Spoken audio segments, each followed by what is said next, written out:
طالب مہدی رضوی خطاب فرمانے جا رہے ہیں۔ مجلس سے قبل تلاوت کلام ربانی کا آغاز ہوگا، جس کے فرائض انجام دیں گے عالی جناب قاری ندیم نجفی صاحب۔ بعدہ بارگاہ اہل بیت علیہ الصلوۃ والسلام میں منظوم خراج عقیدت پیش کریں گے شاعر اہل بیت جناب فرید مصطفیٰ صاحب، جناب عزادار اعظمی صاحب۔ تمام مومنین سے گزارش ہے کہ تلاوت کلام پاک کا سلسلے سے مجلس کا آغاز ہونے جا رہا ہے۔ آپ حضرات فرش اعضاء پر تشریف لے آئیں۔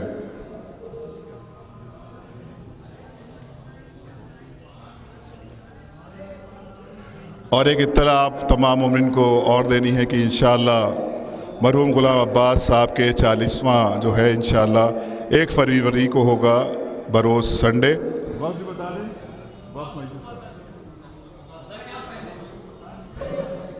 1 فروری کو بروز سنڈے جناب غلام عباس مرحوم صاحب کا 40واں کی مجلس انشاءاللہ اسی حسینیہ غفران باب میں صبح 10 بجے منعقد ہوگی۔ تمام مومنین سے گزارش ہے کہ آپس میں بھی اس اطلاع کو شیئر کر دیں۔ اور اب گزارش کرتے ہیں قاری محترم جناب قاری ندیم نجفی صاحب سے کہ تشریف لائیں اور تلاوت کلام ربانی سے مجلس کا آغاز فرمائیں۔ بر محمد و آل محمد۔ قاری ندیم نجفی صاحب سے گزارش ہے کہ تلاوت کے بعد، کیونکہ آج شب جمعہ ہے، حدیث قصہ کی بھی تلاوت فرما دیں۔ اللہم صلی علی محمد و آل محمد۔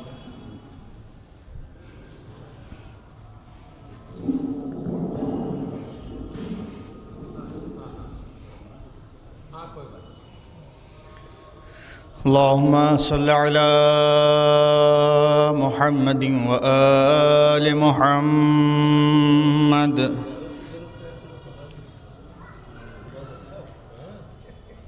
اعوذ باللہ من الشیطان اللعین الرجیم۔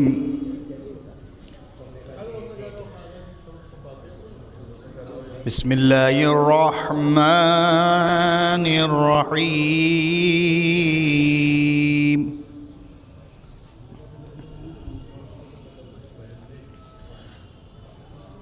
كل من عليها فان ويبقى وجه ربك ذو الجلال والإكرام۔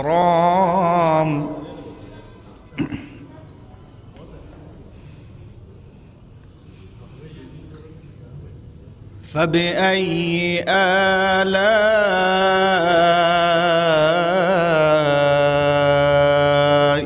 ربكما تكذبان؟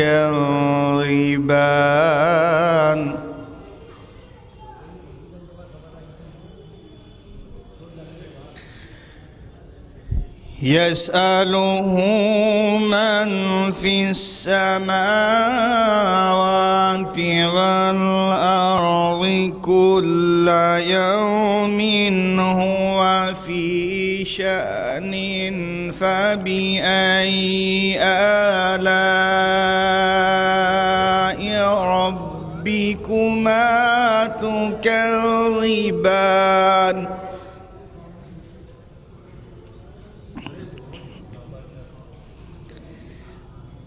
سنفرغ لكم أيها الثقلان، فبأي آلاء ربكما تكذبان؟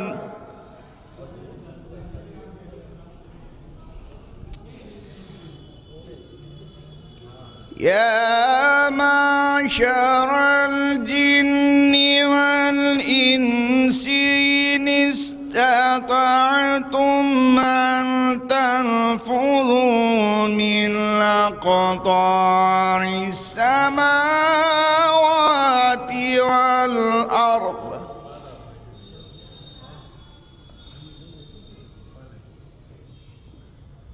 السماوات والأرض فانفذوا لا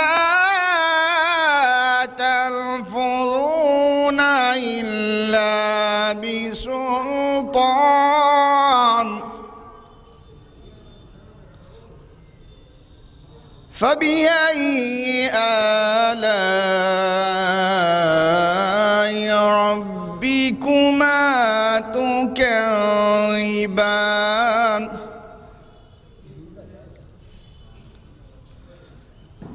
كل من عليها فان ويبقى وجه ربك ذو الجلال والإكرام فبأي آلاء ربكما تكذبان لا بشيء من آلائك ربنا نكذب صدق الله العلي العظيم وصدق رسول النبي الكريم وصدق مولانا أمير المؤمنين علي بن أبي طالب اللهم صل على محمد وآل محمد بسم الله الرحمن الرحيم اللهم صل على محمد وآل محمد اللهم صل على محمد وآل محمد اللهم صل على محمد وآل محمد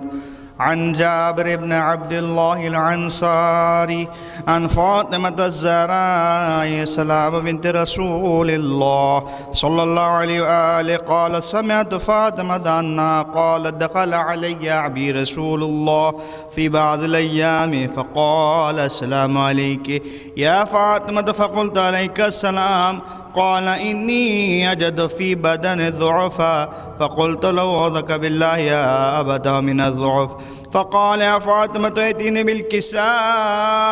اليماني فغطيني به فأتيت بالكساء اليماني فغطيت به وصرت أنظر إليه وإذا وجهه يتلألأ كأنه البدر في ليلة تمامه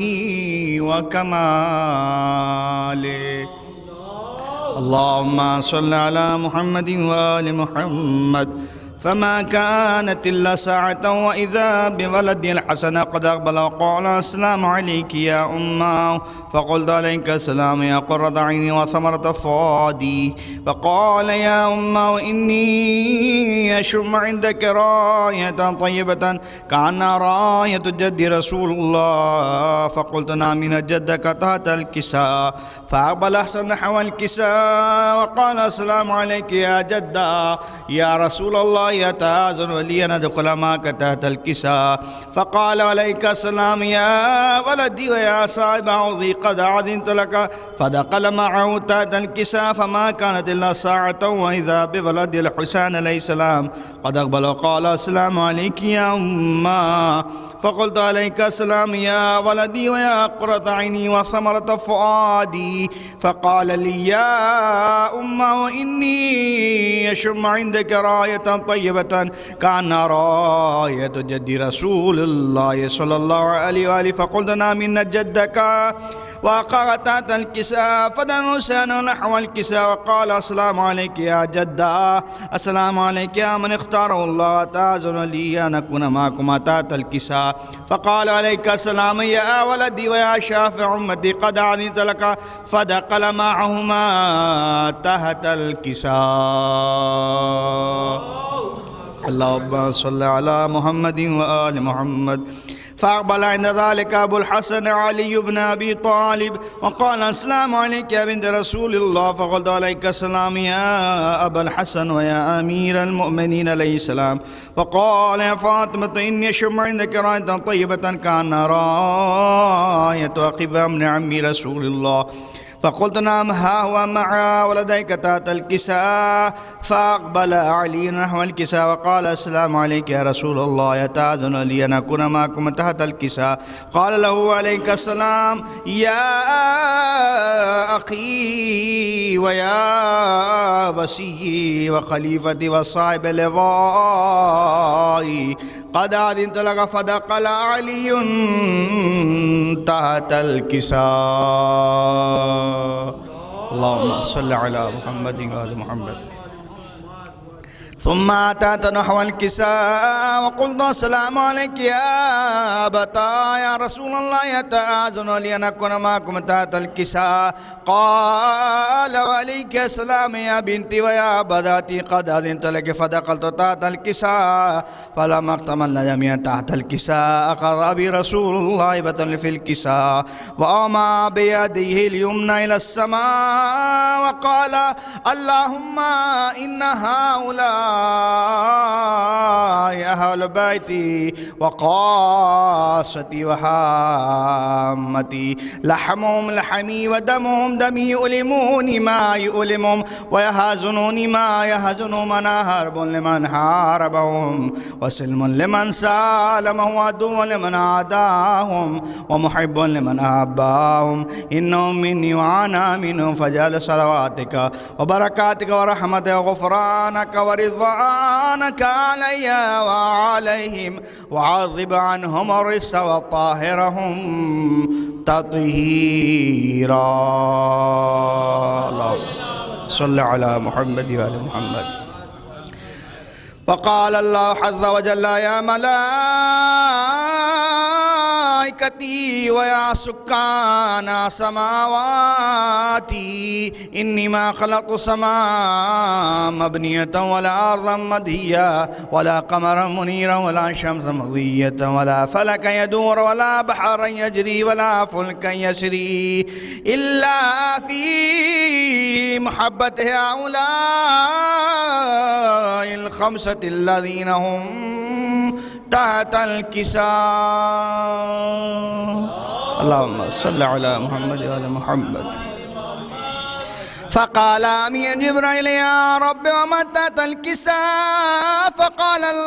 فقال عز وجل هم أهل بيت النبوة ومعادن الرسالة هم فاطمة وأبوها وبعلها وبنوها ومن شيعتنا ومحبينا وفي مهموم الله وفرج الله همه ولا مهموم الله وكشف الله غمه ولا طالب حاجة إلا وقضى الله حاجته. فقال علي إذا والله فضنا وسعدنا وكذلك شيعتنا فازوا وسعدوا في الدنيا والآخرة ورب الكعبة. اللهم صل على محمد وآل محمد. اللهم صل على محمد وآل محمد. اللهم صل على محمد وآل محمد. اللهم صل على محمد وآل محمد. اللهم إني أسألك بحق محمد وأنت المحمود وبحق علي وأنت الأعلى وبحق فاطمة وأنت فاطر السماوات والأرض وبحق الحسن وأنت المحسن وبحق الحسين وأنت خديم الإحسان وبحق الأئمة تسعة الطاهرين من ذرية الحسين عليهم السلام. اللهم صل على محمد وعلى محمد. اللهم ارزقنا زيارة قبر الحسين وفي الآخرة شفاعة الحسين. اللهم اكتبنا في زوار الحسين واجعلنا من باكين من أزاي الحسين. اللهم أشرنا في زمرة الحسين. اللهم ادخلنا الجنة باب الحسين عليه السلام برحمتك يا أرحم الراحمين. اللهم كن لوليك الحجة ابن الحسن صلواتك عليه وعلى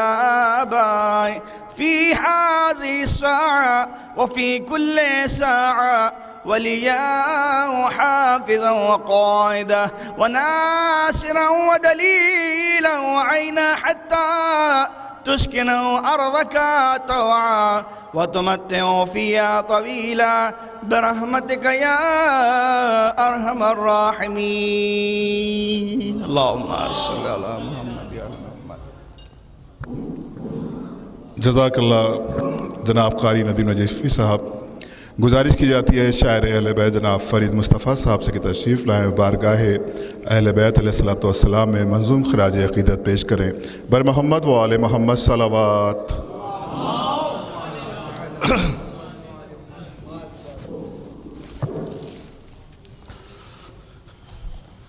ایک صلوات اور بھیج دیں آپ حضرات. ایک سلام کے 4-5 شعر حاضر خدمت ہے. اس کے بعد سر کیا جھکاؤں گا کسی طاقت کے سامنے، سر کیا جھکاؤں گا کسی طاقت کے سامنے، دل رکھ چکا ہوں مالک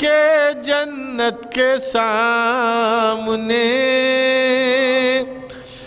دل رکھ چکا ہوں مالک جنت کے سامنے، بھاگی جری کو دیکھ کے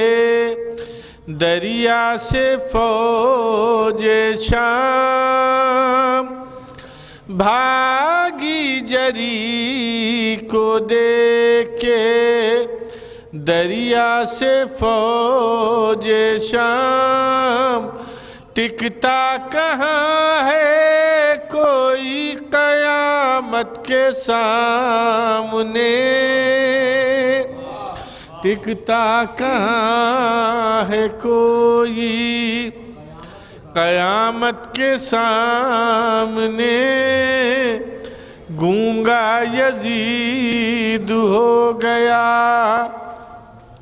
اپنے ہی قصر میں، گونگا یزید ہو گیا اپنے ہی قصر میں، عابد تمہارے زور خطابت کے سامنے، عابد تمہارے زور خطابت کے سامنے، گھر میں سجا کے اپنے عزا خانہ حسین، گھر میں سجا کے اپنے عزا خانہ حسین، جنت بنائے بیٹھا ہوں جنت کے سامنے، جنت بنائے بیٹھا ہوں جنت کے سامنے. جزاک اللہ جناب فرید مصطفیٰ صاحب. اور اب گزارش کی جا رہی ہے عزادار اعظمی صاحب، اس کے بعد جناب ناصر ولی صاحب ہیں، اس کے بعد مولانا موصوف تشریف فرما ہیں، اور جناب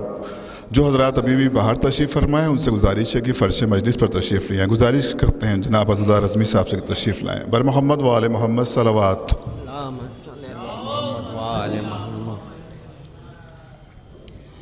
صرف 2 قطعے یہ وقت بھی بہت ہو گیا، مولوی صاحب تشریف بھی لے آئے ہیں اور ناصر بھائی کو بھی پڑھنا، صرف 2 خطے ملاحظہ کیے۔ شہ نجف شہ بدر و حنین سے ملنے، دل بطول شہ مشرقین سے ملنے، اور سمجھ رہی ہے یہ دنیا میں مر چکا ہوں، مگر میں جا رہا ہوں علی و حسین سے ملنے، میں جا رہا ہوں۔ اور یہ آخری قطعہ، کیونکہ مرحوم کو ہم لوگ کے ساتھ کربلا جانا تھا، ویزا بھی ٹکٹ سب کچھ مرحوم کا ہو گیا تھا، بہرحال یہ قطعہ ملاحظہ کر لیے۔ ایک کرب و بلا تیری زیارت کا یہ جذبہ، زیارت کا یہ جذبہ ہم کو ملک الموت سے ڈرنے نہیں دیتا، ڈرنے نہیں دیتا، اور شبیر کا غم عمر بڑھاتا ہے ہماری، بڑھاتا ہے ہماری، مر کر بھی عزادار کو مرنے نہیں دیتا، مرنے نہیں دیتا۔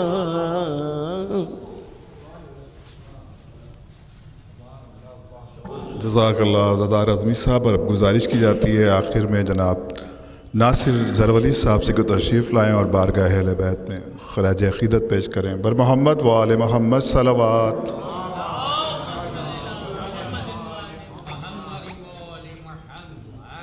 4 مصرے پہلے مرحوم کے لیے کہ جس کے حقدار تھے اس بزم علی میں پہنچے، جس کے حقدار تھے اس بزم علی میں پہنچے، کتنے معصوم کو پیارے ہیں محمد عباس، جس کے حقدار تھے اس بزم علی میں پہنچے، کتنے معصوم کو پیارے ہیں محمد عباس۔ موت کا سخت سفر ختم ہوا لمحوں میں، موت کا سخت سفر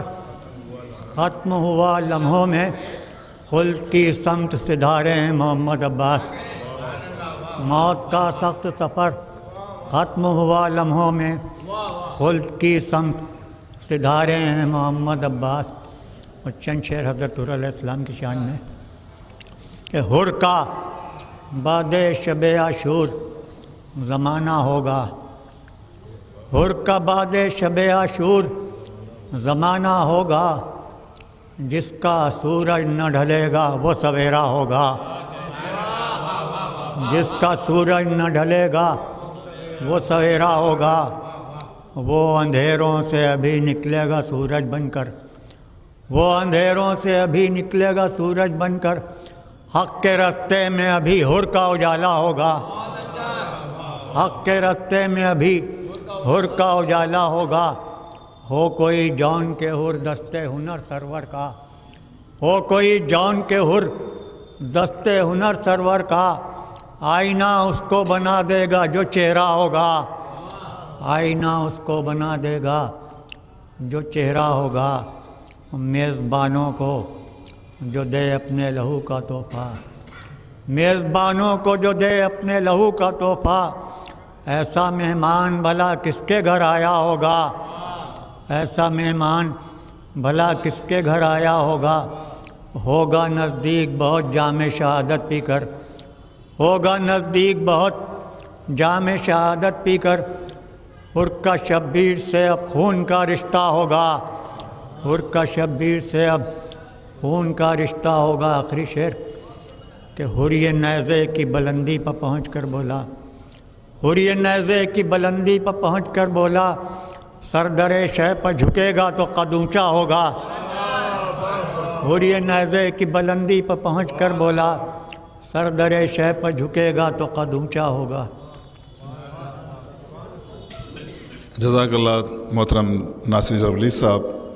گزارش کی جاتی ہے ابھی بھی جو بھی مومنین باہر تشریف فرما ہیں اور مجلس میں شرکت کرنا ہے ان سے گزارش ہے کہ فرش مجلس پر تشریف لے آئیں۔ گزارش کی جاتی ہے خطیب اہل بیت عالی جناب سید علی مہدی رضوی صاحب قبلہ سے کہ تشریف لائیں اور جناب غلام عباس ابن جعفر حسین صاحب کی مجلس سیم کو خطاب فرمائیں۔ ہم تمام انجمن غلامان سیدہ زینب کی جانب سے جناب رفعت عباس صاحب کو، حریف عباس صاحب کو اور ان کے بھائی رضوان صاحب کو تعزیت پیش کرتے ہیں اور اس دعا کے ساتھ کہ خدا مرحوم کو جوار معصومین میں جگہ عنایت فرمائیں۔ بر محمد و آل محمد صلوات۔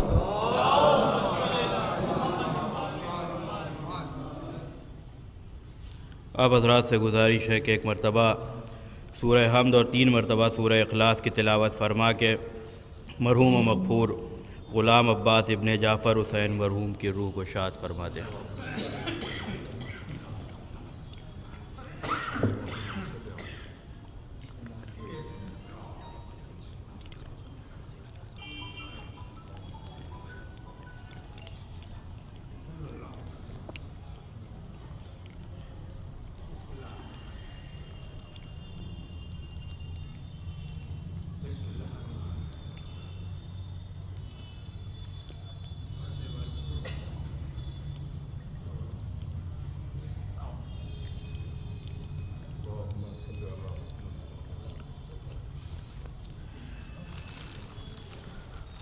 اعوذ باللہ من الشیطان اللعین الرجیم، بسم اللہ الرحمن الرحیم، الحمد للہ رب العالمین، والصلاة والسلام علی سیدنا و نبینا و شفیعنا و شفیع المذنبین بالقاسم محمد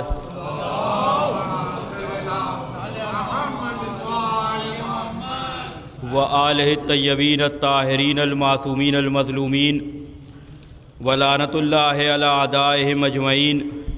من یومنا ھذا الی قیام یوم الدین۔ اما بعد فقد قال اللہ سبحانہ تبارک و تعالی وقولہ الحق، تبارک الذی بیدہ الملک وہو علی کل شیء قدیر، الذی خلق الموت والحیات لیبلوکم وایکم احسن عملا۔ صلوات بھیج دے محمد وآل محمد۔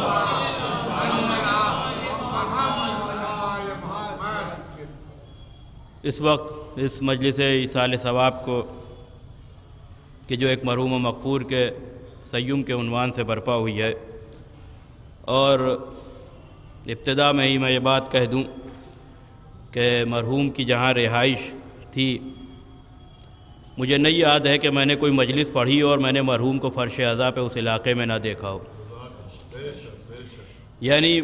بعض وہ لوگ ہیں کہ جن سے ملاقات ہی اکثر فرش عزا پہ ہوتی ہے، چاہے وہ محافل ہوں اس علاقے میں یا مجالس ہوں، ہر جگہ فرش عزا پہ بہت وقت سے۔ تو اس ایصال ثواب کی مجلس کے لیے جو عنوان میں نے قرار دیا، سورہ ملک کی پہلی آیت تبارک الذی بیدہ الملک وہو علی کل شیء قدیر، لائق ستائش ہے وہ ذات کہ جس کے قبضہ قدرت میں ملک ہے۔ الذی خلق الموت والحیات لیبلوکم، اور اسی نے موت اور حیات کو خلق کیا ہے تاکہ وہ انسان کو پہچانے احسن عمل کے ذریعے سے۔ لائق ستائش ہے وہ ذات کہ جس کے قبضہ قدرت میں ملک ہے، یعنی ملک کہنے کا حق صرف اور صرف اللہ کو ہے، اللہ کے علاوہ اور کوئی ملک نہیں ہے۔ ملک جو ہے وہ صرف اور صرف اللہ ہے، اس لیے کہ ملک وہ ہوگا کہ جو سب کی حفاظت کرے اور اسے خود محافظ کی ضرورت نہ ہو۔ یہ ہے ملک کی شان۔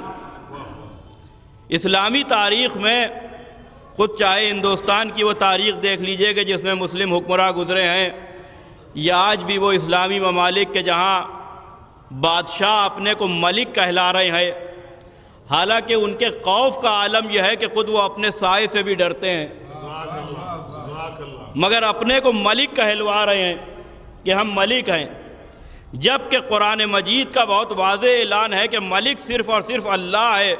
اس لیے کہ ملک وہ ہے کہ جس کے قبضہ قدرت میں سب کچھ ہو، الذی خلق الموت والحیات، اور جس نے موت اور حیات کو بھی خلق کیا ہو تاکہ وہ انسان کو آزمائے کہ کون احسن عمل کرنے والا ہے۔ لہذا ملک صرف اللہ ہے۔ یہی وجہ ہے کہ اللہ نے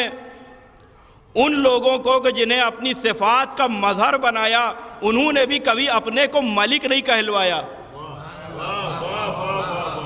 جن کو اللہ نے پوری قدرت دی تھی اور پورا اختیار دیا ہوا ہے، انہوں نے بھی کبھی اپنے کو ملک نہیں کہلوایا۔ نہ کبھی پیغمبر نے اپنے کو کہا کہ ہمیں ملک کہہ کے خطاب کرو، نہ کبھی جناب امیر نے یہ تقاضا کیا کہ مجھے ملک کہہ کے پکارو، جبکہ پورا اختیار اللہ نے انہیں دے دیا اور اپنی صفات کا مظہر بنایا، لیکن اپنے کو کبھی بھی امیر المومنین نے یہ نہیں کہا کہ مجھے ملک کہو، پیغمبر نے یہ نہیں کہا کہ مجھے ملک کہو، جبکہ وہی صفات ہیں۔ اس لیے کہ ہم نے پیغمبر کی یہ شان دیکھی کہ فتح مکہ کے بعد جب آپ 12,000 کا لشکر لے کے فتح مکہ کے موقع پہ مکے پہنچے ہیں، تو جو جاہ و حشم آپ کا تھا کہ جہاں ابو سفیان جیسا یہ دیکھ رہا ہے ایک بلندی پہ کھڑا ہوا کہ پیغمبر وضو کر رہے ہیں اور وضو کا پانی اصحاب زمین پہ گرنے نہیں دے رہے ہیں اور اسے اٹھا اٹھا کے اپنے چہرے پہ تبرکن مس کر رہے ہیں اس پانی کو، ایسے موقع پہ وہ کہتا ہے عباس ابن عبد المطلب سے جو پیغمبر کے چچا تھے کہ کتنی بڑی بادشاہت تمہارے بھتیجے کو مل گئی، تو انہوں نے بھی یہ ٹوک دیا اسے فوراً کہ یہ بادشاہت نہیں، یہ نبوت ہے۔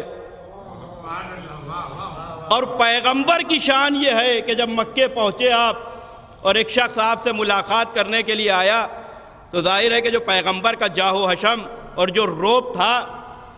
تو وہ لرز رہا تھا، کانپ رہا تھا، اور زبان اس کا ساتھ نہیں دے رہی تھی کہ وہ کچھ کلام کرے۔ پیغمبر نے اب جو اس کی یہ کیفیت دیکھی تو ایک مرتبہ اس سے کہنے لگے کہ اے بھائی تو کیوں ڈر رہا ہے؟ نہ اپنے کے لیے یہ کہا کہ میں رسول ہوں، نہ یہ کہا کہ میں بادشاہ ہوں، نہ یہ کہا کہ میں ملک ہوں،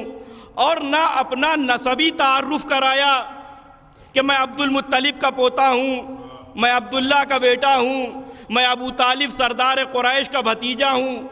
بلکہ اسے اطمینان دلانے کے لیے کہہ رہے ہیں بھائی تو کیوں ڈر رہا ہے، میں تو مکے کی عام عورتوں میں سے ایک عورت کا بیٹا ہوں۔ یہ ہے انداز پیغمبر کا۔ اور اگر پیغمبر کی سیرت کو ہو بہو دیکھنا ہے تو صرف اور صرف آل رسول میں دیکھنا ہوگا۔ اصحاب کو معیار نہیں بنایا جا سکتا کہ جہاں ایک ہی مسئلہ مدینے کی ایک خاتون جناب زہرا سے پوچھ رہی ہے، ایک دو مرتبہ نہیں 10 مرتبہ ایک ہی مسئلہ پوچھا، اور ہر مرتبہ شہزادی ایسے جواب دے رہی ہے کہ جیسے پہلی مرتبہ پوچھا ہو، اور 10ویں مرحلے میں جب وہ کہہ رہی ہے کہ اے بنت رسول مجھے معاف کر دیجئے، میں معذرت چاہتی ہوں کہ میں نے آپ کو بڑی زحمت دی، تو جو انداز بابا کا تھا وہی بیٹی کا ہے۔ شہزادی ارشاد فرما رہی ہیں اے میری دوست اس میں معذرت کس بات کی، یہ تبلیغ دین تو ہماری ذمہ داری ہے۔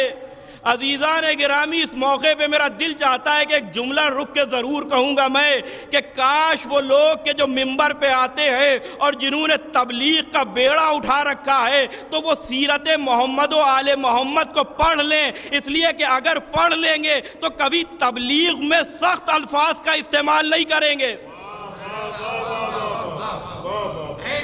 اگر سیرت محمد و آل محمد سے واقف ہوں گے تو کبھی بھی تبلیغ کرتے وقت سخت الفاظ کا استعمال نہیں کریں گے۔ جہاں پیغمبر کہہ رہے ہیں کہ میں تو مکے کی ایک عام عورتوں میں سے ایک عورت کا بیٹا ہوں، 1.25 لاکھ انبیاء کا سردار اپنا تعارف کرا رہا ہے، اس سلسلے سے ہے کہ ایسا حسب و نسب کائنات میں کسی کا ہے نہیں، لیکن وہاں اپنے نسب کا ذکر بھی نہیں کر رہے ہیں۔ یہ نہیں کہہ رہے ہیں کہ آدم کو میری وجہ سے خلق کیا گیا، یہ نہیں کہہ رہے ہیں کہ نوح کے سفینے کو میری وجہ سے نجات ملی، یہ نہیں کہہ رہے ہیں کہ ابراہیم کو اس وقت نبوت ملی کہ جب ہماری نبوت کا اقرار لے لیا گیا، یہ نہیں کہہ رہے ہیں کہ اسماعیل کی عظمت ہماری وجہ سے ہے، بلکہ کہہ رہے ہیں کہ عام عورتوں میں سے ایک عورت کا بیٹا ہوں میں تو، تاکہ اسے اطمینان ہو جائے۔ اور وہیں شہزادی سلام اللہ علیہا کا بھی یہی انداز ہے۔ کیا ہے میری دوست، اس میں معذرت کس بات کی؟ تبلیغ دین تو ہماری ذمہ داری ہے۔ اور آگے بڑھیے، علی ابن ابی طالب علم کے اس سمندر کو کہتے ہیں کہ جس سمندر کے ایک قطرے کا نام خضر ہے، اور مسجد کوفہ کا منبر ہو کہ مسجد رسول کا منبر، کوئی ایک شخص بھی ایسا نہیں ہے کہ جس کا سوال علی کے علم کے اسٹیٹس کے اعتبار سے ہو۔ غور کیجئے گا اس جملے پہ، کوئی ایک شخص بھی ایسا نہیں ہے کہ جس کے علی سے سوال کیا ہو اور اس کا سوال علم علی کے اعتبار سے یعنی اس اسٹیٹس سے ہو، لیکن اس کے باوجود علی نے کبھی یہ نہیں کہا کہ یہ مسئلہ مجھ سے کیوں پوچھ رہے ہو، جا کے قمبر سے پوچھ لو۔ یعنی اسے کہتے ہیں وہ بردباری، اور جسی وجہ ہے کہ علم کے ساتھ جو حلم ہے وہ صرف اور صرف جو ہے وہ انبیاء کی خصوصیت ہے، وہ انبیاء اور ائمہ کی صفات میں سے ہے، یہ ہر ایک کے لیے ممکن نہیں ہے۔ کہہ دینا بہت آسان ہے، ہم اپنی عام فہم زبان میں کہتے ہیں بڑے بردبار ہیں، ورنہ علم کے ساتھ حلم صرف اور صرف انبیاء کی شان ہے اور ائمہ کی شان ہے کہ جہاں ایک لمحے کے لیے بھی علی ابن ابی طالب نے، لہذا اور اگر بعض اوقات اپنے علم کا تعارف کرایا ہے تو وہ بھی اس وجہ سے، اس لیے کہ جب دیکھا کہ دنیا بہت زیادہ علم کو چھوڑ کے جہل کی طرف متوجہ ہے تو پھر کہنا پڑا سلونی سلونی، پوچھ لو مجھ سے جو دل چاہے پوچھ لو۔ ورنہ وہ علی کی سادگی، وہ علی کا انداز کہ جہاں خود مناجات میں امیر المومنین کہہ رہے ہیں جس کے اختیار میں اللہ نے سب کچھ دیا ہو، وہ علی کہہ رہا ہے کہ پروردگار بس میرے لیے تو یہی کافی ہے کہ تو مجھے اپنا بندہ کہہ دے۔ یعنی اپنی بندگی پہ ناز کر رہے ہیں اور اپنی بندگی پہ فخر کر رہے ہیں، جبکہ عزیزوں یہی آیت کہ اللہ کے قبضہ قدرت میں سب کچھ ہے، ملک کہنے کا حق صرف اور صرف یہ ہے کہ اللہ ملک ہے، اس کے علاوہ کسی کو ملک نہیں کہا جا سکتا، لیکن یہ اختیارات سمجھ میں نہ آتے اگر محمد اور آل محمد نہ ہوتے۔ یہ محمد اور آل محمد ہیں کہ جن کی وجہ سے توحید کی بھی معرفت ہوتی ہے، اور بغیر محمد اور آل محمد کے توحید کی معرفت نہیں کروائی جا سکتی، اور بغیر آل محمد کے رسالت نہیں پہچنوائی جا سکتی۔ ہم اپنی بات کیا کریں اور اپنے اعمال کی بات کیا کریں اور اپنے عقیدے کی بات کیا کریں اور اپنے نظریے کی کیا بات کریں؟ آیت اللہ مستنبط نے اپنی کتاب میں لکھا ہے، میرا کام ہے اسے پڑھ دینا، وہ روایت جو علماء کے حوالے سے ہمارے یہاں کہ جس میں ہمارے چھٹے امام جعفر صادق علیہ السلام اپنے اجداد کے حوالے سے کہہ رہے ہیں۔ اگر کچھ لوگ اور بھی اندر آنا چاہیں، جو لوگ باہر کھڑے ہوئے ہیں، تو اگر کوئی مجبوری نہ ہو تو فرش عزا پہ بیٹھیں تاکہ ان کو اور زیادہ ثواب ملے۔ ایک صلوات بھیجے محمد و آل محمد پہ۔ خلقت ملائکہ کے سلسلے میں جو گفتگو کر رہے ہیں پورے حوالے کے ساتھ کہ جس وقت اللہ نے ملائکہ کو خلق کیا تو سب سے پہلے ملائکہ نے ہمارے نور کی زیارت کی، اور جب ہمارے نور کی زیارت کی تو وہ یہ سمجھے کہ یہی نور خدا ہے، ان سب نے ہم کو سجدہ کر لیا۔ اس وقت ہم نے تسبیح اور تحلیل کے ذریعے سے اللہ کی معرفت انہیں کروائی ملائکہ کو، اور انہیں سکھایا کہ تسبیح کیسے کرتے ہیں، یعنی ذکر خدا، اور تحلیل یعنی لا الہ الا اللہ، یہ ہم نے سکھایا۔ تو ملائکہ کو سمجھ میں آیا کہ نہیں، یہ مخلوق ہیں اور خالق کوئی اور ہے۔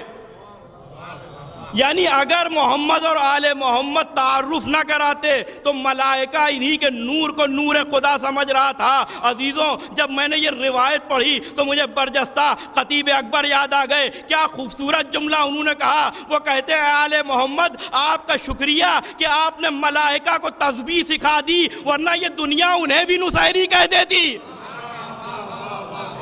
ایک صلوات بھیجے محمد و آل محمد پہ۔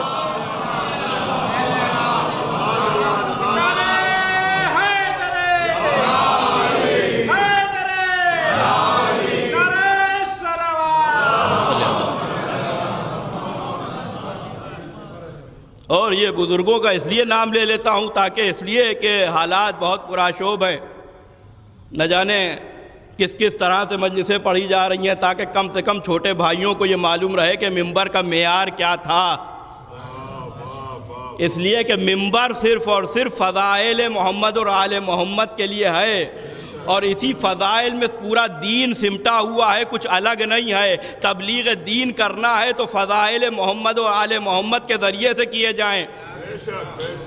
اس لیے کہ ایک بات کہہ دی جاتی ہے کہ صاحب کچھ کام کی باتیں ہوں اور کچھ ایسی باتیں ہوں اور کچھ ہو۔ اس موقع کے اوپر پھر میں ایک بزرگ خطیب کا جملہ مجھے یاد آ رہا ہے، علامہ طالب جوہری صاحب قبلہ کیا قیامت کی بات، وہ کہتے ہیں کہ جس وقت ہم نے ذرا سا ہوش سنبھالا تو ہماری ماں نے ہمیں سورہ حمد یاد کرایا اور ہم سے کہا کہ نماز میں اسے پڑھو، اور جب ہم جو ہے وہ کچھ اور بڑے ہوئے یعنی جوانی کی تک منزل میں گئے تب بھی ہم نے جب نماز پڑھی تو سورہ الحمد پڑھا، اور اس کے بعد ہم ادھیڑ عمر میں گئے تب بھی ہم نے سورہ حمد پڑھا، اور آج بھی ہم سورہ حمد پڑھ رہے ہیں۔ حالات بدلنے سے، زمانہ بدلنے سے، عمر بڑھنے سے سورہ حمد کی جگہ کوئی اور سورہ نہیں لے سکا، اس لیے کہ سورہ حمد نماز کا سلیبس ہے۔ تو جیسے سورہ حمد نماز کا سلیبس ہے ویسے ہی فضائل اہل بیت منبر کا سلیبس ہے۔ ایک صلوات بھیجے محمد و آل محمد پہ۔ لہذا اس میں یہ نہیں ہے کہ کوئی اپنے اعتبار سے جو ہے وہ اس میں تبدیلی نہیں، سب کچھ اسی میں ہے، پورا دین اسی میں سمٹا ہوا ہے۔ دین ہے کیا؟ ہمارے چھٹے امام، پھر میں حدیث دہرا رہا ہوں، آیا ایک شخص اور آنے کے بعد کہتا ہے کہ مولا آپ کے نام پہ، آپ کے بابا کے نام پہ، آپ کے اجداد کے نام پہ، آپ کے خاندان کے نام پہ ہم اپنے بچوں کا نام رکھتے ہیں، کیا ایسا کرنے سے ہمیں کوئی فائدہ ملے گا؟ قسم کھائی امام نے، معصوم قسم اسی وقت کھاتا ہے کہ جب بات بہت اہم ہو۔ واللہ، خدا کی قسم، کیا ہماری محبت کے علاوہ بھی دین بھی کوئی شے ہے؟ یہ چھٹے امام ہیں، کیا ہماری محبت کے علاوہ بھی کوئی شے دین ہے اور کسی چیز کو دین کہا جا سکتا ہے؟ دین ہے ہی محمد اور آل محمد، ان کے علاوہ اور کیا تصور ہے دین کا؟ عزیزان گرامی، ایک جملہ میں کہوں گا اور بالکل حالات کے اعتبار سے ہے، اور بالکل ابھی مثال جو ہے وہ اس موقع کے اوپر دی جا سکتی ہے۔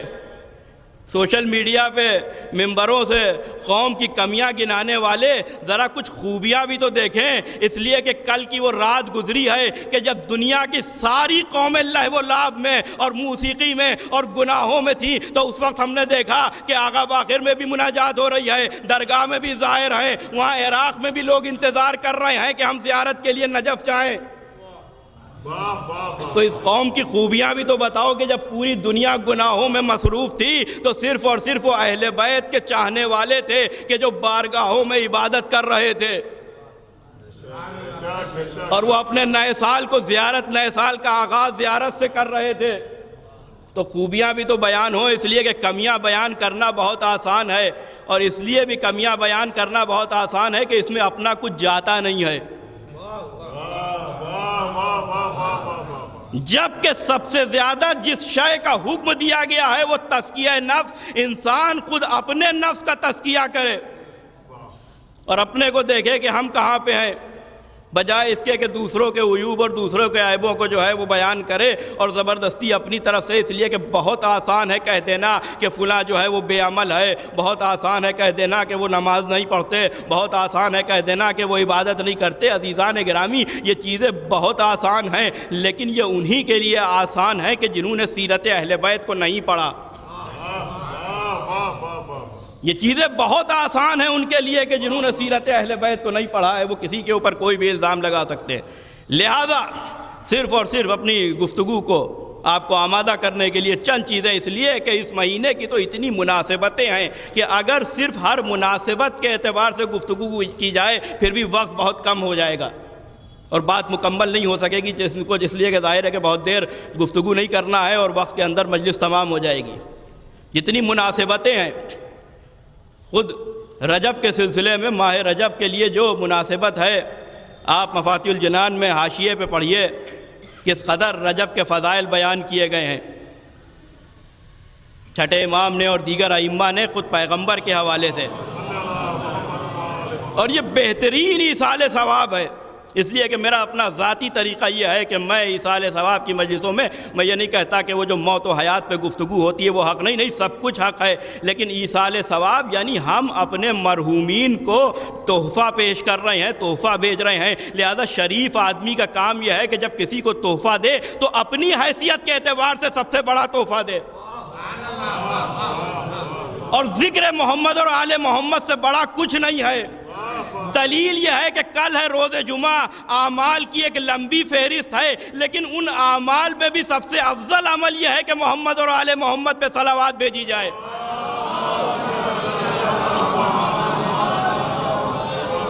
اور آپ نے جس انداز سے بھی صلوات بھیجی، پھر روایت میں پیش کر رہا ہوں، 5ویں امام سے روایت ہے کہ روز قیامت، اللہم صلی اللہ علیہ وسلم، روز قیامت ایک آواز آئے گی کہ تم میں سے کسی کا بھی اگر ہمارے حبیب پہ حق ہے تو وہ کھڑا ہو اور اس حق کا تقاضا کرے۔ اب یہ روایت کے جملے ہیں کہ لوگ کھڑے ہوں گے، ان سے کہا جائے گا بتاؤ کس بات کے لیے تم کھڑے ہوئے ہو، تمہارا کیا حق ہے ہمارے حبیب پہ، رسول پہ؟ تو وہ کہیں گے کہ ہمارا حق یہ ہے کہ ہم نے دنیا میں ان کے بعد ان کی آل پہ صلوات بھیجی ہے۔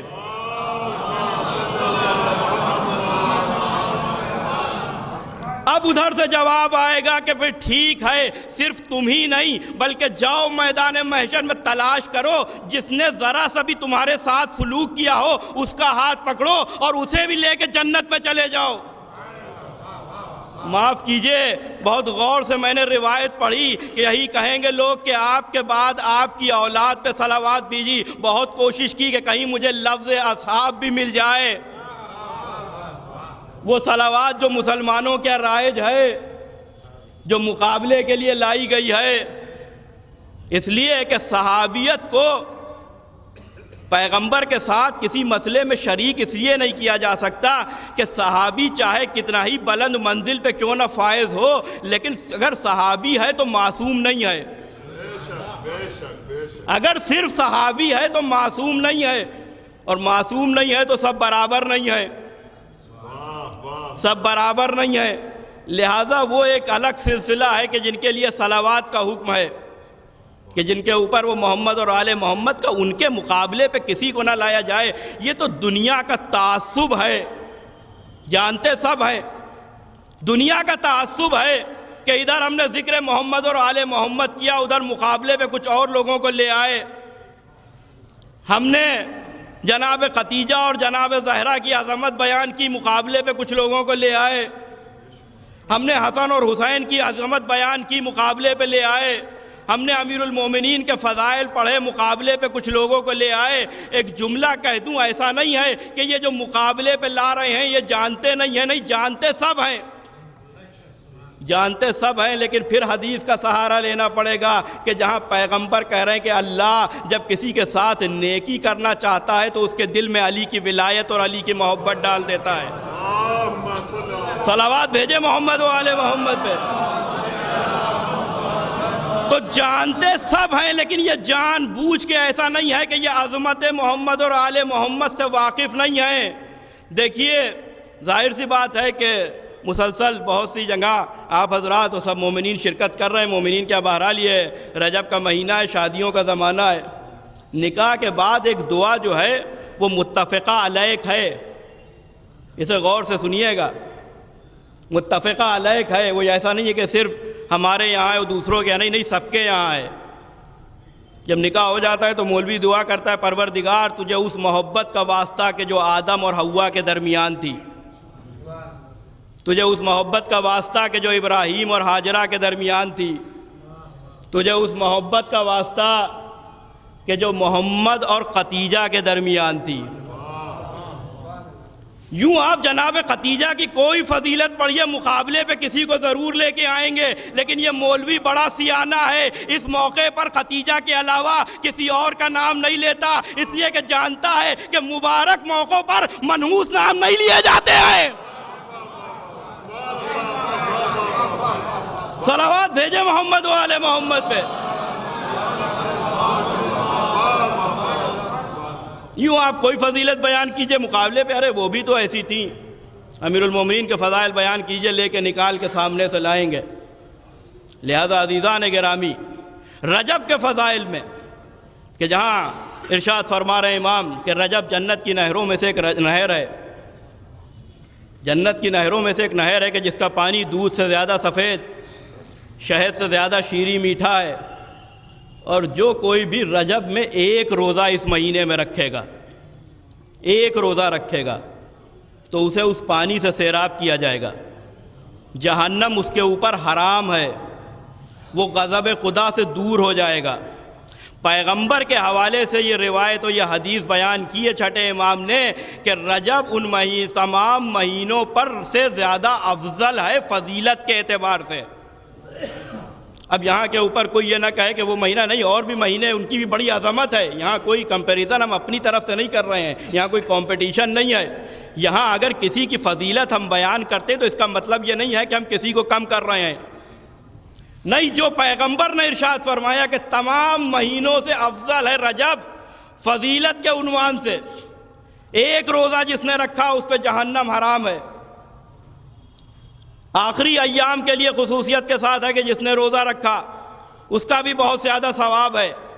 اور یہ ثواب بیان کرتے کرتے معصوم کہتے ہیں، اور یہ جملہ جو ورثہ ہیں ان کی تسلی کے لیے بھی ہے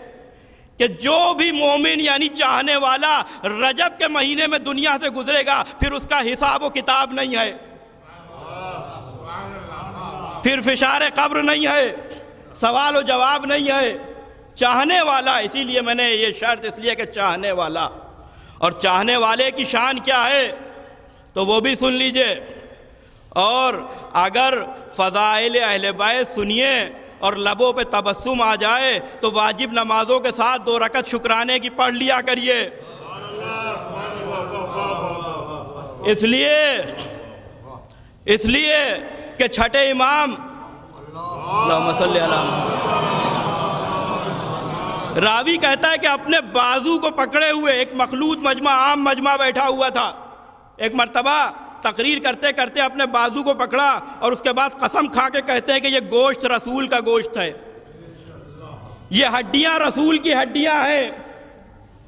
یہ رگیں رسول کی رگیں ہیں۔ ابھی آپ یہ تقریر کر ہی رہے تھے کہ مجمع میں کچھ لوگوں کے چہرے بدلنے لگے،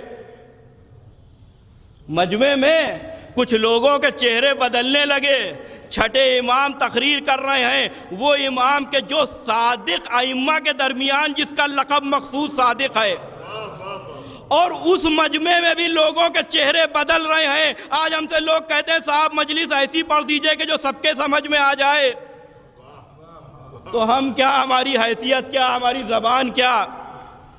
مجلس انہی کو سمجھ میں آئے گی، فضائل انہی کو سمجھ میں آئے گے کہ جن کا امتحان ان کی خلقت سے پہلے لیا جا چکا ہے۔ یہ زبردستی کی باتیں ہیں، اپنے اپنے طریقے ہیں لوگوں کے فضائل اہل بیت چھپانے کے لیے اور حق بیانی نہ کرنے کے لیے، اور جو کر رہے ہیں انہیں روکنے کے لیے صاحب ایسی پڑھ دیجئے کہ سب آ جائیں۔ وہاں چھٹے امام تقریر کر رہے ہیں اور لوگوں کے چہرہ بدلا، یعنی فوراً جو ہے وہ شبہ ہوا، وہ فوراً شک ہوا کہ بھلا یہ کیسے ہو سکتا ہے۔ تو میں نے کہا کہ مسلمان ایسا نہیں ہے کہ نہیں جانتے ہیں، نہیں، سب کچھ جانتے ہیں۔ ایک جملہ کہہ دوں کہ اگر احترام کرنے پہ آ جائیں تو رسول کی نالین کو بھی اپنی مسجدوں میں رکھ لیں، اور نہ کرنے پہ آئیں تو جن کے لیے رسول کہہ رہے ہیں لحموں کا لحمی، ان کا گوشت میرا گوشت ہے، اور نالین بھی وہ کہ جس کے لیے معلوم بھی نہیں ہے کہ ہے یا نہیں ہے، مختلف مسجدوں میں اسی ہندوستان میں ہے، کہیں جو ہے وہ ریش مبارک کا بال رکھا ہوا ہے، نہیں معلوم ہے کہ ہے یا نہیں ہے، لیکن صرف نسبت کی وجہ سے۔ تو آل محمد سے جو دشمنی ہے وہاں صرف اور صرف تعصب ہے، اس کے علاوہ کوئی شے نہیں ہے۔ لہذا یہ رجب کے فضائل بیان کیے اس قدر، آپ دیکھیے مفاتیح میں حاشیے کے اوپر شیخ عباس قمی نے رجب کے جو فضائل اور دوسری دعاؤں کی کتابوں میں جو رجب کی اہمیت اور عظمت ہے، تو یہ کیا وجہ ہے کہ رجب کو سارے مہینوں پہ عظمت دی گئی؟ اب اس جملے کو ضائع نہ کیجیے گا، وقت بہت کم ہے، میں بہت ہی اس کو جو ہے وہ کم الفاظ استعمال کر کے چاہتا ہوں کہ جلدی سے جلدی اپنی منزل تک پہنچ جاؤں کہ یہ کیا وجہ ہے کہ رسول کہہ رہے ہیں کہ رجب کو سارے مہینوں پہ اس لیے افضلیت ہے فضیلت کے اعتبار سے، تو سارے مہینوں پر رجب ویسے ہی رجب کو فضیلت ہے کہ جیسے سارے گھروں پر کعبے کو فضیلت دی گئی ہے۔ صرف اور صرف نسبت کی وجہ سے، کیونکہ رجب کی نسبت امیر المومنین سے ہے، رجب کی نسبت امیر المومنین سے ہے، اور ایک مرد مومن کی مجلس ایصال ثواب ہے، لہذا چند منٹ اس لیے کہ اب کل کی تاریخ بھی تقی جواد کی ولادت کی تھی، اور ایک جملہ کہوں کہ ہمارے امام نے کہا کہ اگر ہر مناسبت سے گفتگو کی جائے پھر بھی ممکن نہیں ہے کہ جو اتنے کم وقت میں سارے رجب کی ساری تاریخوں کی عظمت بیان کی جائے۔ امام تقی جواد کے القاب کو جب آپ دیکھیں گے تو آپ کے مخصوص القاب میں ایک لقب مرتضیٰ بھی ہے، جو آپ کو آپ کے جد سے وراثت میں ملا ہے۔ یہاں تقی بھی جو ہے وہ لقب ہے، جواد بھی لقب ہے، اور جواد یعنی کرم کی وہ منزل کہ جہاں سائل کو مانگنے سے پہلے ہی عطا کر دیا جائے،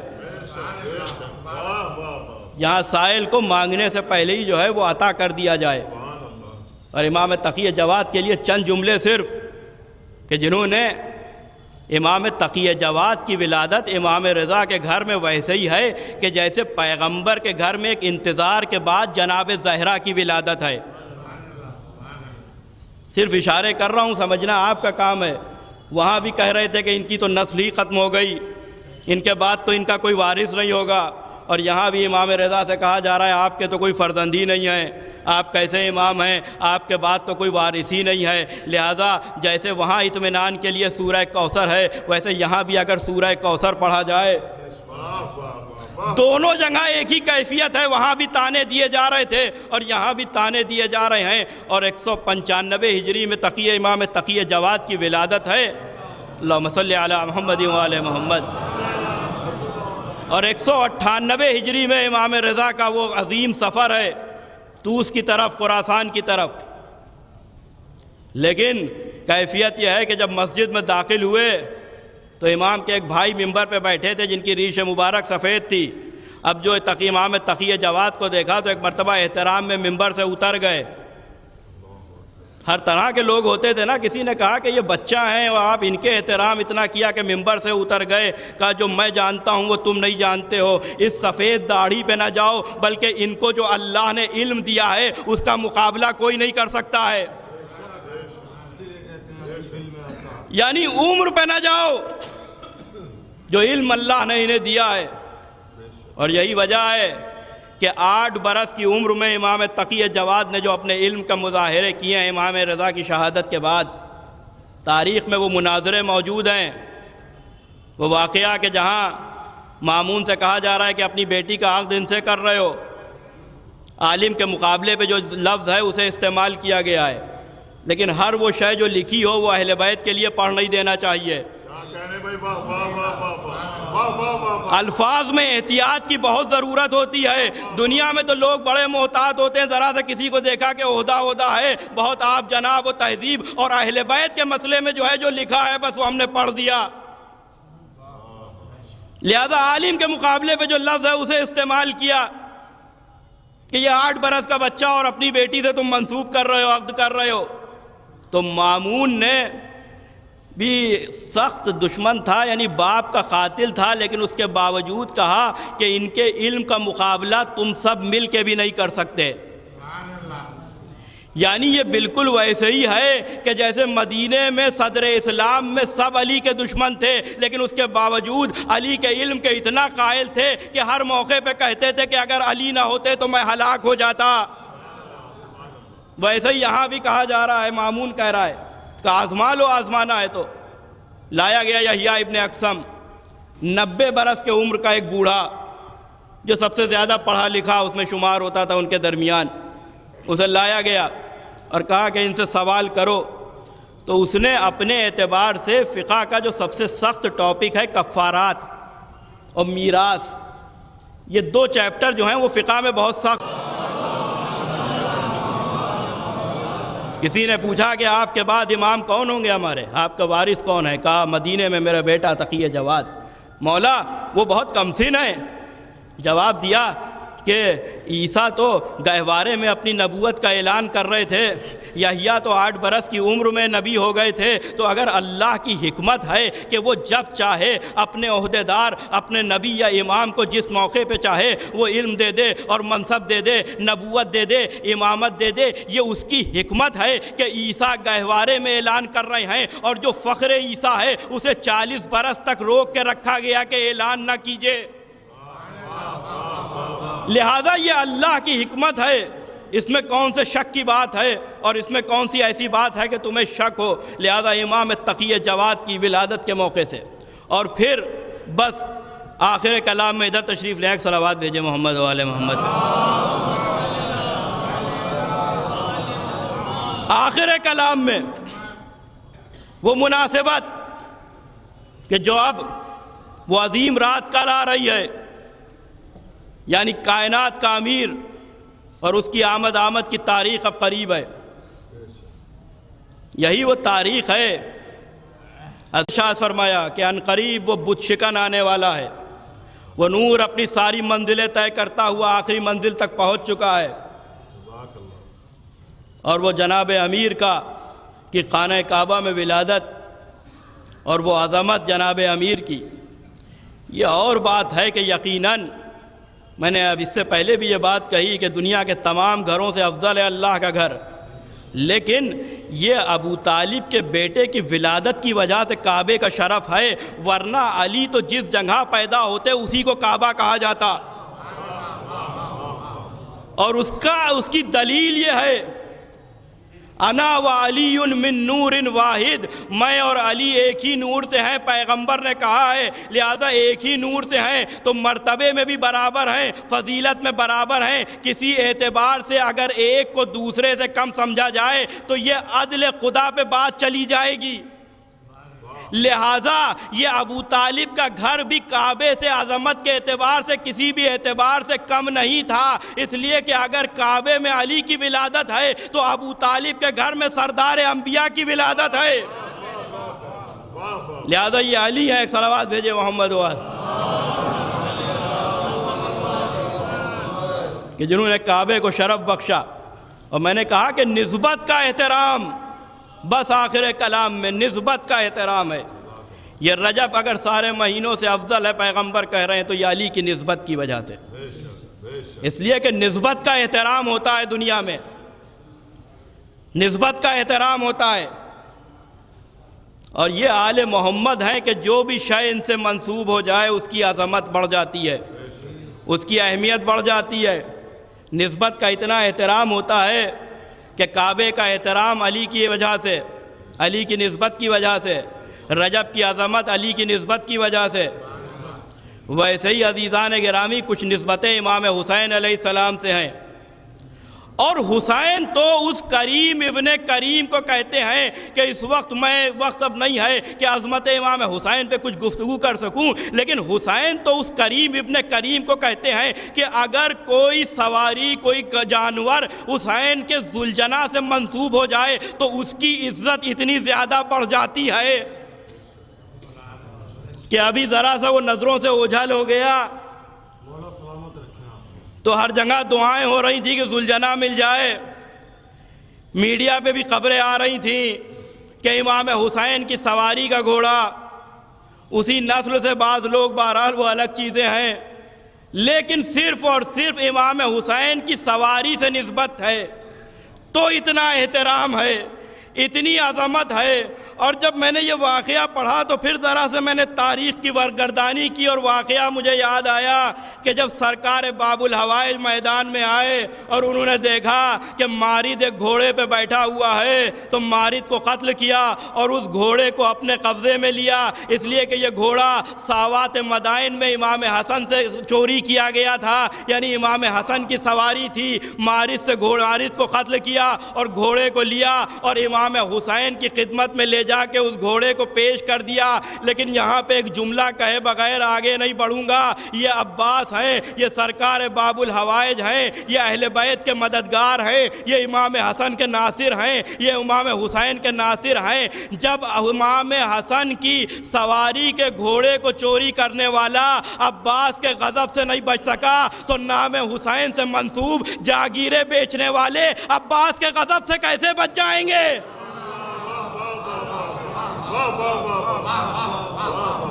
کیسے بچ جائیں گے؟ لہذا ہر ایک کو سوچنا چاہیے، ہر ایک کو اس بات پہ غور کرنا چاہیے، اس لیے کہ یہ دنیا تو چند دنوں کی ہے۔ لوگ بھول گئے ہیں کہ جب آخری پٹرا قبر میں لگتا ہے تو اس کے بعد کیسی تنہائی ہوتی ہے، کیسا اندھیرا ہوتا ہے، نہ کوئی عہدے کی کوئی حیثیت ہوتی ہے، نہ دنیا میں انسان نے جو کمایا ہوتا ہے اس کی کوئی حیثیت ہوتی ہے۔ اپنے والد کا جملہ دہرا دوں، وہ کہتے ہیں کہ دنیا تو اتنی بے مروت ہے کہ قبر پہ مٹی دینے کے بعد ہاتھ بھی بہت جلدی دھو لیتی ہے کہ بہت دیر تک مٹی ہاتھ پہ نہ لگی رہے۔ دنیا تو اتنی بے مروت ہے تو اس دنیا کے لیے انسان کیا کرے جی کے؟ لہذا تعلقات ان سے استوار رکھے کہ جنہیں قبر میں بلانا ہے، معاملات ان سے صحیح رکھے کہ جنہوں نے وعدہ کیا ہے کہ گھبرانا نہیں، ہم آ جائیں گے۔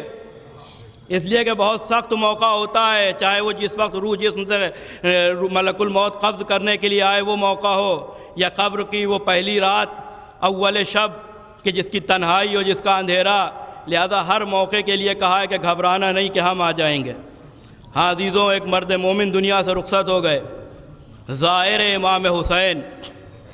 کرم دیکھیے امام حسین کا، ارشاد فرمانے کہ جس کسی نے بھی میری زیارت کی ہے میں قبر میں اس کی زیارت کے لیے آؤں گا۔ ملاقات کا لفظ جواب میں استعمال نہیں کیا ہے، زیارت کے لیے آؤں گا۔ یہ لفظ زیارت کا استعمال کر کے حسین نے اپنے ظاہر کی عزت کتنا بڑھا دی ہے۔ سید الشہداء کہہ رہے ہیں کہ میں آؤں گا قبر میں زیارت کے لیے تمہاری۔ اور اس کے بعد یہی روایت زیارت عاشوراء کے لیے بھی ہے کہ جس نے اپنی زندگی میں زیارت عاشوراء کو ترک نہ کیا ہو تو سرکار سید الشہداء نے وعدہ کیا ہے کہ ہم آئیں گے قبر میں، ہم آئیں گے مدد کے لیے، ہم آئیں گے اس تنہائی میں اور اس میں اور ہمارے نور کے ذریعے سے۔ اس لیے کہ جب حسین آ جائیں گے، اللہ اکبر۔ ہاں عزیزوں، یقیناً باپ کا دنیا سے جانا بہت عظیم صدمہ ہے۔ بیٹوں کو کس الفاظ میں تسلی دی جائے اور ان کے بھائی کو کس طرح سے تسلی دی جائے، لیکن صرف اور صرف یہ ذکر امام حسین علیہ السلام ہے۔ یہی وجہ ہے کہ جب بھی کوئی دنیا سے رخصت ہو جاتا ہے تو اس کے ایصال ثواب کے لیے مجلس برپا کی جاتی ہے، تاکہ اس ذکر کے ذریعے سے، اس لیے کہ ایک بھائی کا بھائی دنیا سے رخصت ہو گیا، بیٹوں کا باپ دنیا سے رخصت ہو گیا، مرحوم کی بیٹیاں بھی ہیں، بیٹیاں جنازے کی زینت ہوتی ہیں۔ شاید ان الفاظ کے ذریعے سے کچھ تسلی ہو کہ بیٹیاں جنازے کی زینت ہوتی ہیں۔ ہاں حسین کی بھی تو بیٹیاں تھیں، ایک بیٹی حسین کی مدینے میں، دو بیٹیاں حسین کی کربلا میں۔ شب جمعہ بھی ہے، مغفرت کی رات ہے، اسی ماہ رجب کے لیے استغفار جتنا ہو سکے انسان کرے۔ یہ مغفرت کی رات ہے، پیغمبر کہہ رہے ہیں کہ میری امت کے لیے یہ مغفرت کا مہینہ ہے، استغفار کے ذریعے سے اپنے گناہوں کو بخشوا لو۔ شب جمعہ بھی ہے، اور یہ جو آنسو، چند آنسو مصائب بیان ہونے سے جو آنکھوں سے نکلیں گے، بس یہی بہترین ایصال ثواب ہے اور درجات میں بلندی کا سبب ہوں گے مرحوم کے۔ عزیزوں، بیٹیاں جنازے کی زینت ہوتی ہیں، حسین کی بھی تو بیٹیاں تھیں، لیکن اللہ رے بے کسی، ایک بیٹی حسین کو مدینے میں یاد کر رہی ہے، دو بیٹیاں کربلا میں ہیں، لیکن نہ سکینہ بابا پہ رو سکیں جی بھر کے، نہ جناب فاطمہ کبریٰ۔ اس لیے کہ جب بھی سکینہ روئیں تو شمر کے تازیانے، خولی کے درے، اشقیاء کے مظالم، کتنے تماچے جناب سکینہ کے شمر نے لگائے۔ مقاتل میں آپ کو اس کی کوئی تعداد نہیں ملے گی، لیکن زیارت ناحیہ میں ضرور اس کا ذکر مل جائے گا۔ سلام ہو ان رخساروں پر کہ جن کا رنگ کربلا سے شام تک مسلسل تبدیل ہوتا رہا۔ اللہ رے حسین کی بیٹی کی مظلومیت، اللہ رے حسین کی بیٹیوں کی مظلومیت۔ ہاں عزیزوں، بیٹوں کو تسلی دوں، یقیناً ایک عزادار کثرت سے مجالس میں شرکت کرنے والا فرش عزا کی رونق اس دنیا سے رخصت ہو گیا۔ باپ کا جانا بہت سخت ہے، لیکن آپ نے اپنے بابا کو بڑی شان سے دفن کیا، اور آج ان کے ایصال ثواب کی اس امام بارگاہ میں، اس امام باڑے میں مجلس ہو رہی ہے۔ لیکن وہ حسین ابن علی اور پھر وہ امام سجاد کی مظلومیت، وہ امام سجاد کی مظلومیت، اللہ اکبر، جہاں 11ویں محرم کو اشقیاء اس طرف سے گزار رہے ہیں کہ جہاں شہداء کے بے کفن لاشیں پڑے ہوئے ہیں، اور وہ چہرے کا رنگ تبدیل ہونا، اور وہ شہزادی کا پوچھنا ہے میرے لال سجاد اگر تم بھی اس دیار غیر میں رخصت ہو گئے تو یہ بتاؤ کہ رسول زادیوں کو مدینے تک کون لے کے جائے گا؟ اور وہ امام سجاد کا جواب، اے پھوپھی اماں یہ کیفیت کیوں نہ ہو، اس لیے کہ اعدائے نجس تو دفن کر دیے گئے، اور طیب ابن طیب کا لاشا پڑا ہوا ہے۔ وہ امام سجاد کی مظلومی، اور پھر بھائی کو کس انداز میں تعزیت دی جائے کہ ہاں آپ کا بڑا بھائی دنیا سے رخصت ہو گیا، لیکن عزیزوں پھر وہی ذکر کرنا کہ آپ کے بھائی کو بڑی شان سے دفن کر دیا گیا، لیکن وہ علی کے بیٹوں کی مظلومی کہ جہاں کبھی مدینے میں ہم نے امام حسین کی مظلومی دیکھی کہ جہاں امام حسن کا جنازہ جا رہا ہے تو تیر برسائے جا رہے ہیں، اور پھر آخر کلام میں نے مجلس کو تمام کر دیا، وہ کربلا میں اسی حسین کی مظلومی کہ جہاں ایک مرتبہ آواز آئی ہے آقا اس غلام نے اپنی جان آپ پہ قربان کر دی، ارے حسین نے کمر کو تھاما، بڑے آہستہ آہستہ چلنا شروع کیا، علی اکبر سہارا دیے ہوئے تھے، یہ کہتے ہوئے آگے بڑھے عباس تمہاری شہادت سے حسین کی کمر ٹوٹ گئی، تمہاری شہادت سے حسین کی کمر ٹوٹ گئی۔ ہاں عزیزو ایک مرتبہ حضرت عباس کے قریب پہنچے، اور اس کے بعد کچھ دیر نہ گزری تھی، مجلس کو میں نے تمام کر دیا، کچھ دیر نہ گزری تھی کہ خون میں ڈوبا ہوا علم لیے ہوئے حسین واپس آئے، اور جو پہلی ملاقات جناب زینب سے ہوئی تو اس بہن پہ کیا گزری ہوگی کہ ایک مرتبہ خون میں ڈوبے ہوئے علم کو دیکھا، آقا حسین کو دیکھا، کہا بھیا میں سمجھ گئی کہ میرا غیور بھائی مارا گیا، میں سمجھ گئی کہ میرا غیرت دار بھائی مارا گیا، میرا عباس مارا گیا۔ اے بھیا یہ بتائیے کہ جب آپ عباس کے قریب پہنچے تھے تو کیا میرا عباس زندہ تھا؟ کیا میرا عباس زندہ تھا؟ ہاں زینب رمق جان باقی تھی، کہ بھیا پھر کچھ گفتگو بھی ہوئی ہوگی۔ ہاں زینب جب میں قریب گیا تو میں نے عباس کا سر اپنے زانو پہ رکھا، عباس نے سر کو ہٹایا، میں نے کہا عباس کیا تمہیں یہ اچھا معلوم نہیں ہوتا کہ میرے زانو پر تمہارا سر ہو؟ کہا آقا غلام کے لیے تو یہ شرف ہے، لیکن جو تیر آنکھ میں لگا ہے وہ میرے سر کے پیچھے سے اس کی انی نکل گئی ہے، میں نہیں چاہتا کہ اس تیر کی انی سے آپ کا زانو زخمی ہو۔ یہی تو وجہ ہے کہ عصر کے ہنگام میں جب بھی کوئی تیر لگا حسین نے فرات کا رخ کیا، جب بھی کسی نے پتھر مارا حسین نے فرات کا رخ کیا۔ کہ بھیا پھر کیا ہوا؟ اے زینب جاتے جاتے عباس نے میری ایک تمنا پوری کر دی۔ شہزادی تڑپ کے پوچھتی ہیں بھیا وہ کون سی تمنا تھی؟ کہ زینب میں نے ایک فرمائش کی، اے عباس ارے جانے سے پہلے ایک مرتبہ بھائی کہہ کے پکار لو۔ ایک مرتبہ پوچھتی ہیں بھیا کیا عباس نے بھائی کہہ دیا؟ ہاں ہاں زینب ایک مرتبہ بھائی کہہ دیا۔ زینب نے فرات کا رخ کیا۔ اے عباس زینب کی بھی ایک تمنا دل میں رہ گئی، اے میرے بھائی ایک مرتبہ فرات سے واپس آ جاؤ، زینب کو بہن کہہ کے پکار لو۔ اے عباس بہن کی تمنا دل میں رہ گئی۔ انا للہ و انا الیہ راجعون۔ ذن بقضائہ و تسلیما لامرہ وسیعلم الذین ظلموا ای منقلب ینقلبون۔ ربنا تقبل منا انک انت السمیع العلیم۔ حضرات ایک مرتبہ سورہ حمد اور 3 مرتبہ سورہ اخلاص کی تلاوت فرما کے مرحوم و مغفور غلام عباس ابن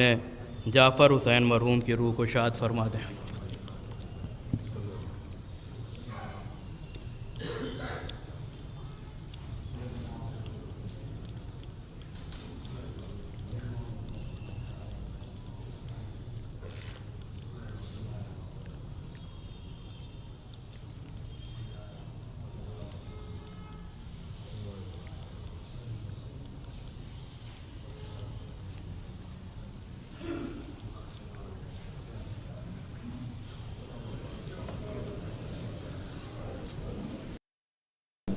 حسین حسین حسین حسین حسین حسین حسین فرزند قسیم حوض کوثر اٹھ گیا، آج فرزند قسیم آئیے کوثر اٹھ گیا، آج فرزند قسیم حوض کوثر اٹھ گیا، آج فرزند قسیم حوض کوثر اٹھ گیا، شاہ کا بھائی علم بردار لشکر اٹھ گیا، شاہ کا بھائی علم بردار لشکر اٹھ گیا، شاہ کا بھائی علم بردار لشکر اٹھ گیا، شاہ کا بھائی علم بردار لشکر اٹھ گیا، جو سمجھتا ہی رہا اپنے کو سرور کا غلام، جو سمجھتا ہی رہا اپنے کو سرور کا غلام، جو سمجھتا ہی رہا اپنے کو سرور کا غلام، دنیا سے اپنے کو سرور کا غلام، اب وہ دنیا سے وفا پا کر دلاور اٹھ گیا، دنیا سے وفا پہ کر دلاور اٹھ گیا، اب وہ دنیا سے وفا کہہ کر دلاور اٹھ گیا، اس لیے آج کر دلاور اٹھ گیا، اس لیے آج تک دریا کی موجیں بے قرار، اس لیے آج تک دریا کی موجیں بے قرار، اس لیے آج تک دریا کی موجیں بے قرار، دریا کی موجیں بے قرار، ہائے ساقائے سکینہ ابن حیدر اٹھ گیا، ہائے ساقائے سکینہ ابن حیدر اٹھ گیا، جو سمجھتا ہی رہا اپنے کو سرور کا غلام، جو سمجھتا ہی رہا اپنے کو سرور کا غلام،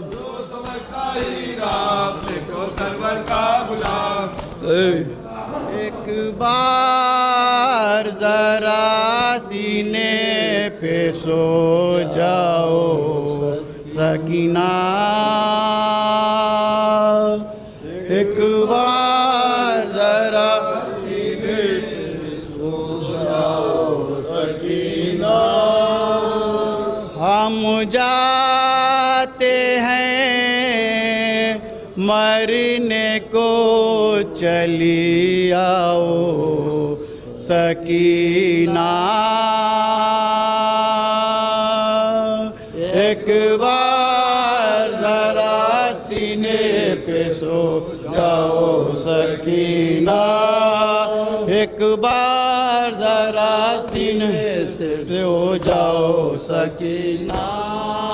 بیٹی ہمیں وعدہ طفل کو نبھانا، بیٹی ہمیں وعدہ طفل کو نبھانا، قسمت میں لکھا تھا یہی دکھ پاؤ سکینہ، ایک بار ذرا سینے پہ سو جاؤ سکینہ، ایک بار ذرا سینے پہ سو جاؤ سکینہ، پانی نہیں ممکن ہے جو میں تم کو پلاؤں، پانی نہیں ممکن ہے جو میں تم کو پلاؤں، امت کے لیے پیاسی ہی رہ جاؤ سکینہ، ایک بار ذرا سینے پہ سو جاؤ سکینہ، تم شام غریبا کے اندھیرے میں کدھر ہو،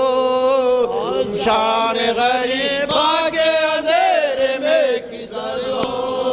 بتلا دو پھوپھی کو جو بتا پاؤ سکینہ ایک بار ذرا سینے سے سو جاؤ سکینہ ایک بار ذرا سینے پہ سو جاؤ سکینہ شاہ نے رو کر کہا شاہ نے رو کر کہا ہائے میرے با وفا ہائے میرے با وفا ہائے میرے با وفا ہائے میرے با وفا ہائے میرے با وفا شاہ نے رو کر کہا ہائے میرے با وفا ہائے میرے با وفا ہائے میرے با وفا ارے ہو گئے شان جدا ہو گئے شان جدا ارے ہو گئے شان جدا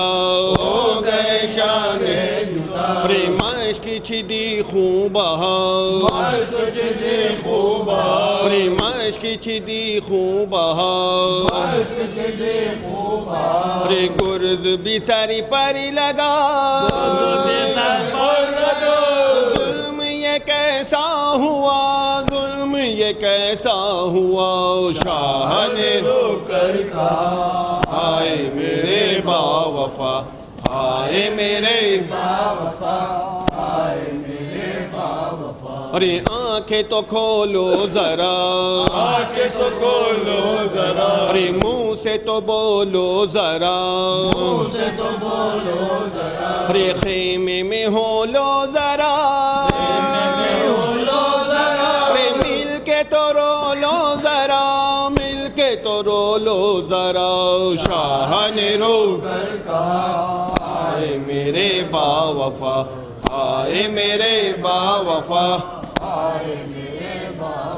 ارے سینے میں گھٹتا ہے دم سینے میں گھٹتا ہے دم ارے جی نہیں پائیں گے ہم جی نہیں پائیں گے ہم ارے کیسا ہوا یہ ستم ارے ہو گئے بازو قلم ہو گئے بازو قلم شاہ نے رو کر کہا ہائے میرے با وفا ہائے میرے با وفا ارے خون میں ڈوبا علم ارے روتے ہیں اہل حرم ارے روک لیتا بش قلم ارے ہو گئی ہر آنکھ نام ہو گئی ہر آنکھ نام شاہ نے رو کر کہا ہائے میرے با وفا ہائے میرے با وفا ہائے میرے با وفا